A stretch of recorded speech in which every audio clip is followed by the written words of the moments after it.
How's it going, guys? Welcome back.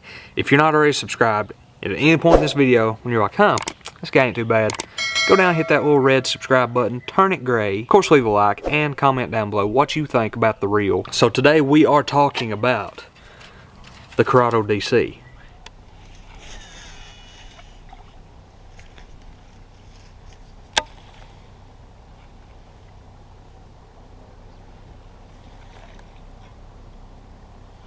See that and pop?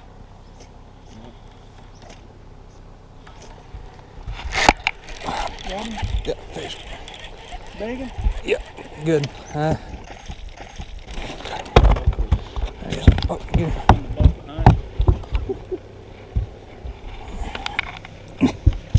Nice catch. There we go, folks. Largemouth.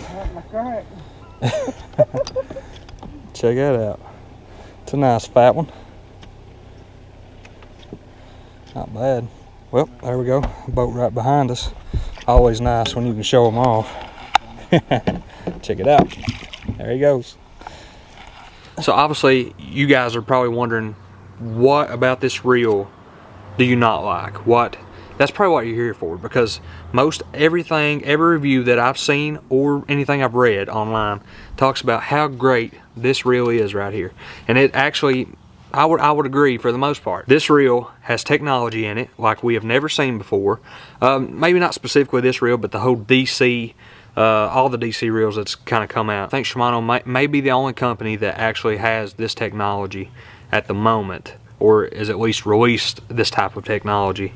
But this technology it's groundbreaking. It really is. That's probably the best word I could think to describe it. This particular one is a 8.5 to 1. I'm gonna bring up some stats here because I don't have it all memorized. I do go to the internet, just like all of you, to see some of this stuff. They have a 6.2 to 1, a 7.4 to 1, and an 8.5 to 1. So I think that's the only three models that they actually have, which I think pretty much covers everything. I mean, you got some people who still throw 5s for cranking and all that stuff, but I feel like the 6s, you're gonna do fine with that. And I'm gonna get into that in a minute about why I think this reel, what technique specifically this reel would actually shine in, where you would see the benefit of this reel more so than another reel. The DC part means digital control, digitally controlled braking system, and that is what makes this reel so special. If you're not familiar with this reel, you might be asking, okay, is this going to just eliminate backlash altogether? And the truth is, no, it is not. It's not going to eliminate your backlash. It does minimize your backlash. And actually, I have been letting my brother, who's not as good with bait casting reel or have as much experience as I do with bait casters, I've been letting him use this a little bit more because, you know, he's pretty good, but he still tends to get a backlash every now and then. And with this reel, it really does minimize that. I have got a couple bad backlashes, and I think probably the majority of those backlashes was in the beginning when I really didn't have the settings maybe just right on the reel. But now over time I've kind of adjusted those just right, played with my spool tension knob, and of course the brakes, and I think I've finally got it about right. I've actually got 20-pound fluoro on this right now, and I think I haven't thrown any braid on it, but I have thrown mono and fluoro. Usually braid's pretty easy to cast, so I think if it'll handle that, it should handle braid pretty well. But like I said, this is the only one I got. This is 8.5 to 1. I use it about every different way that you can. I highly recommend this reel. I give it maybe like a 4.5 star out of 5. 4 to 4.5 star out of 5, we'll call it. But I do not think that is necessary. I really don't. And is it worth the price difference over its little brother, the Curado K? Well, I don't know about that. If you guys are interested in looking at the Curado K, I also have a video about that. I'll leave that link down in the description below so you can go check it out. But just for size comparison, there is the K, here's the DC. You can kind of notice some things right off right there. One thing you're going to notice is this thing right here is just an absolute beefcake in the hand. When I first held it, I was like, man, that thing is a monster. It's huge. And not even that it weighs that much, it's just so, I feel like it's so big and just wide, and it just, at first it didn't, really didn't like how it felt in my hand. I really didn't. And it's still kind of big, especially when I pick up a K and then I grab this thing. And the thing is, this is also a 150 size spool. So in the Curado K, you actually got a 200 size spool.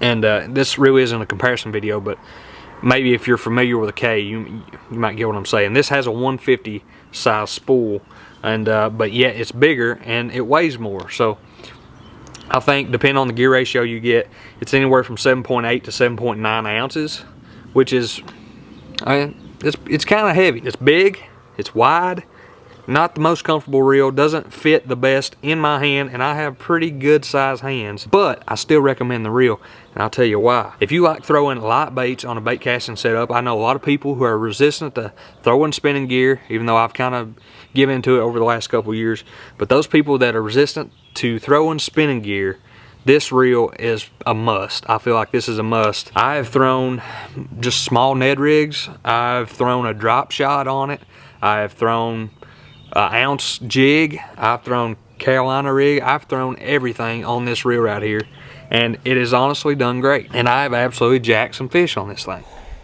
Well, she getting cold again, ain't she?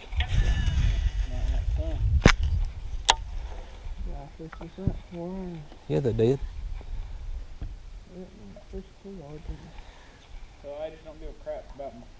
Oh, fish. Yep. Yeah, pretty good. He ain't too big. No, he's small. He's good. You can net him though. He's fighting like crazy. Man, that thing fit like a tank. God damn.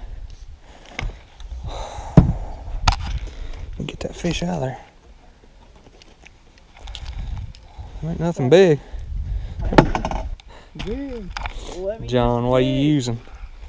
That's fish number 3. Ain't too bad. A chunk. Little chunk. These really ain't that big, but that one is a nice one. So 15 incher. That's probably a keeper. Yeah. All right, fish number 3. Again on that jig. I think it has like 11-pound max drag, and that 11 pounds has been enough. I know a lot of people like a ton of drag. Then also, the grips are always great. Shimano grips are just awesome. And of course, again, the braking is just so easy. You just got those little numbers right there. You can see it if I can hide my face. You just got those little numbers right there you go up and down on. And based on what you're throwing, you're going to change those numbers. So you have 1, which is like the lightest setting on there. It's the least amount of braking. You have 2, which is good for like braided line.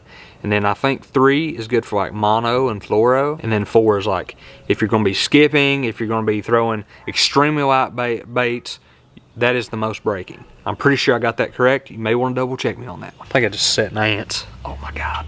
It's too late now. Might as well finish this. The techniques that I think are probably going to highlight the real benefits of this reel is probably going to be like skipping jigs or other types of bait under cover, and you know, tossing baits in wind, such as cranking. Now the problem with that, you know, if you're really going to sit down and crank all day, it's real easy to get exhausted, get tired, and I really don't know if you want this big old thing in your hand. You're probably going to want something more comfortable, so that is my only concern with that. But I do think this is an awesome reel for really any technique. I've really used it in a bunch of different ways, and it's been awesome. So that's kind of my review. Nothing crazy. I'm just a normal guy out here. I'm just, you know, I've tried this reel out, really like it, and for some reason I just do reel reviews.